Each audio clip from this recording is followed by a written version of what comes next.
श्री स्वामी समर्थ. नमस्कार विद्यार्थी मित्र मैत्रिणींनो, आपले YM3 क्लासेस हे आपल्या यूट्यूब चॅनलमध्ये स्वागत आहे. आज आपण इंग्रजी वाक्याचे मराठी अर्थ पार्ट फर्स्ट याचा अभ्यास करणार आहोत. चला तर मग वेळ न लावता लगेचच व्हिडिओला सुरुवात करूया. मी इथे 15 इंग्रजी वाक्ये लिहिलेली आहेत. आपण त्याचे मराठीमध्ये अर्थ कसे तयार करावे याचा अभ्यास करणार आहोत. चला तर व्हिडिओला सुरुवात करूयात. इथे आपलं पहिलं सेंटेन्स आहे आय एम लर्निंग. आता इंग्रजी वाक्य दिलेले असते त्याचं मराठीमध्ये कसं करायचं ट्रान्सलेशन किंवा रूपांतरण हे बघा. आय म्हणजे मी, एम म्हणजे आहे, लर्निंग म्हणजे शिकणे. म्हणजे ह्या वाक्याचा अर्थ काय होणार? आय एम लर्निंगचा मी शिकत आहे. आता दुसरं वाक्य बघूया आपण. Are you there. Are you देअरचं कसं तयार करायचं आपण मराठीमध्ये? आर म्हणजे असणे, यू म्हणजे तुम्ही, देअर म्हणजे तिथे. म्हणजे ह्याचा कसा होणार मराठीमध्ये अर्थ? तुम्ही तिथे आहात का?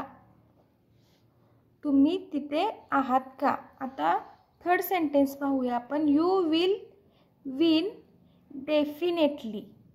यू म्हणजे तुम्ही, विल म्हणजे होणे, विन म्हणजे जिंकणे, डेफिनेटली म्हणजे नक्कीच किंवा निश्चितपणे. आता ह्याचं मराठीमध्ये कसं तयार करायचं बघा आपण ट्रान्सलेशन ह्याचं.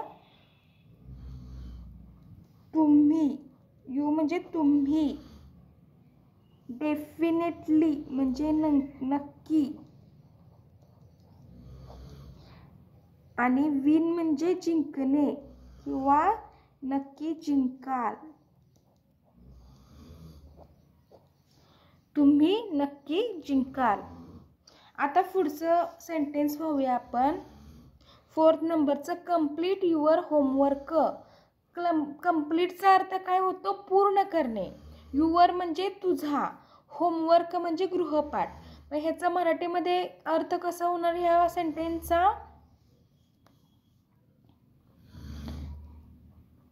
तुझा गृहपाठ पूर्ण कर. तुझा गृहपाठ पूर्ण कर. आता फिफ्थ सेंटेन्स बघूया आपण. Give a cup of T. Give म्हणजे देणे, अ कप ऑफ टी म्हणजे एक कप चहा दे. एक कप चहा दे. आता 6 नंबरचं सेंटेन्स पाहूया आपण. Thanks for asking. थँक्स म्हणजे आभारी असणे, फॉर आस्किंग म्हणजे विचारल्याबद्दल. माझा ह्याचा मराठीमध्ये अर्थ काय होणार? विचारल्याबद्दल.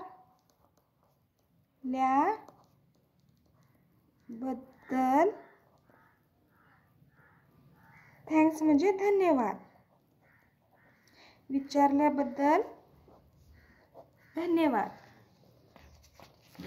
7 नंबरचं सेंटेन्स पाहूया आपण. I don't drink tea. I म्हणजे मी, डोंट म्हणजे नाही, ड्रिंक म्हणजे पिणे, टी म्हणजे चहा. मग ह्याचा मराठीमध्ये कसा अर्थ होणार? मी चहा पीत नाही. आता 8 नंबरचं सेंटेन्स पाहूया आपण. It's difficult to understand. It's म्हणजे हे, डिफिकल्ट म्हणजे काय तर अवघड, टू अंडरस्टँड म्हणजे काय? समजणे. म्हणजे ह्याचा अर्थ काय होणार?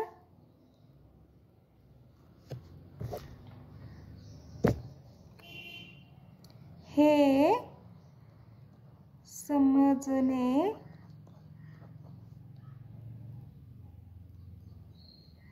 डिफिकल्ट म्हणजे अवघड आहे. आता 9th नंबरचा आपण सेंटेन्स पाहूया. Don't panic.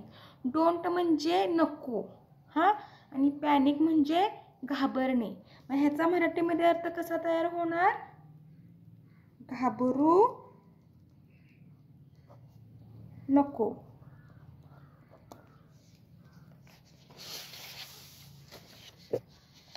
आता पुढील सेंटेन्स पाहूया आपण. 10th नंबरचं कीप लुकिंग अराउंड. कीप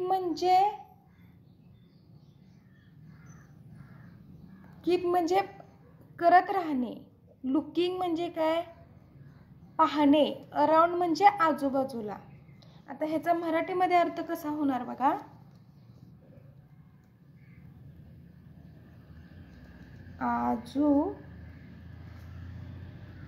बाजूला पाहत रहा. आता पुढील वाक्य बघा. 11th नंबरचं think before you speak. Think म्हणजे काय? मराठीमध्ये विचार करणे. बिफोर म्हणजे आधी, यू म्हणजे तू, आणि स्पीक म्हणजे बोलण्याआधी. याचा मराठीमध्ये अर्थ कसा होणार?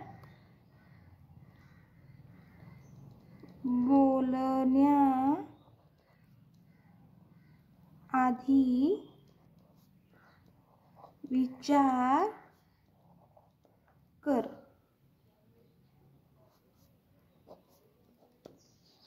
आता 12th नंबरचं सेंटेन्स पाहूया आपण. All is well. ऑल म्हणजे सगळं, इज म्हणजे आहे, वेल म्हणजे चांगलं. मग ह्याचा मराठीमध्ये अर्थ काय होणार? सर्व काही चांगलं, किंवा वेलला ठीक सुद्धा म्हणू शकता आपण. ठीक आहे.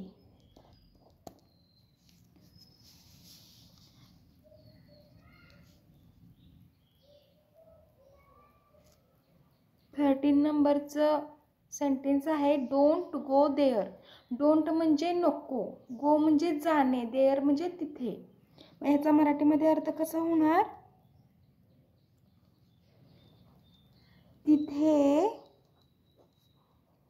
जाऊ नको. आता 14 नंबरचं सेंटेन्स पाहूया आपण.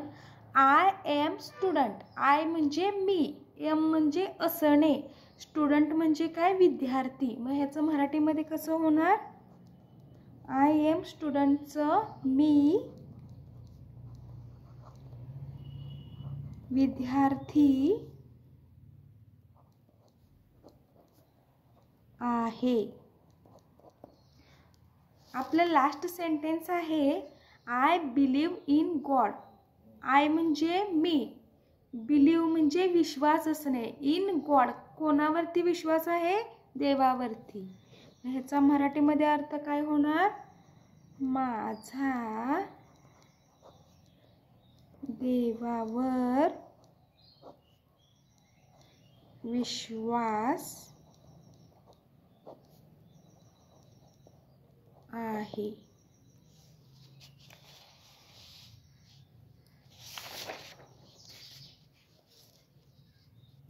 तर अशा प्रकारे विद्यार्थी मित्रांनो, आपण इंग्रजी वाक्याचे मराठी अर्थ पार्ट फर्स्ट याचा स्टडी केलेला आहे. आपल्याला व्हिडिओ आवडला असेल तर व्हिडिओला लाईक करा. आपल्या YM3 क्लासेस या यूट्यूब चॅनेलला सबस्क्राईब करा. नोटिफिकेशन बेल प्रेस करून ऑल ह्या बटनावरती क्लिक करा. थँक्यू.